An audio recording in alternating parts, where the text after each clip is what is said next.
మా పిల్లలు ఇక్కడ గిన్నెలలో వండుకున్నారు, తింటున్నారు కూడా. తింటున్నావా అమ్మా? ఏం తింటున్నావు? ఏం తింటున్నావు కన్నయ్య? టిఫిన్ తింటురా? ఏం టిఫిన్ చేసిర్రు?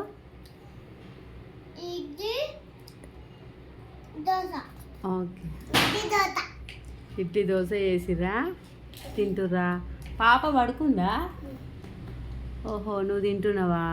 Wow, super. తినండి తినండి. మా పిల్లలు అయితే ఒక రేంజ్లో ఆడతారు అసలుకి ఈ ఆటలు అన్నీ. పావులు మొత్తం ఇక్కడ చూడండి, ఇక్కడ వరిసి ఈ 2 బొచ్చలలో వంటలు చేసుకొని ఇద్దరు కలిసి తింటుర్రు ఇక్కడ.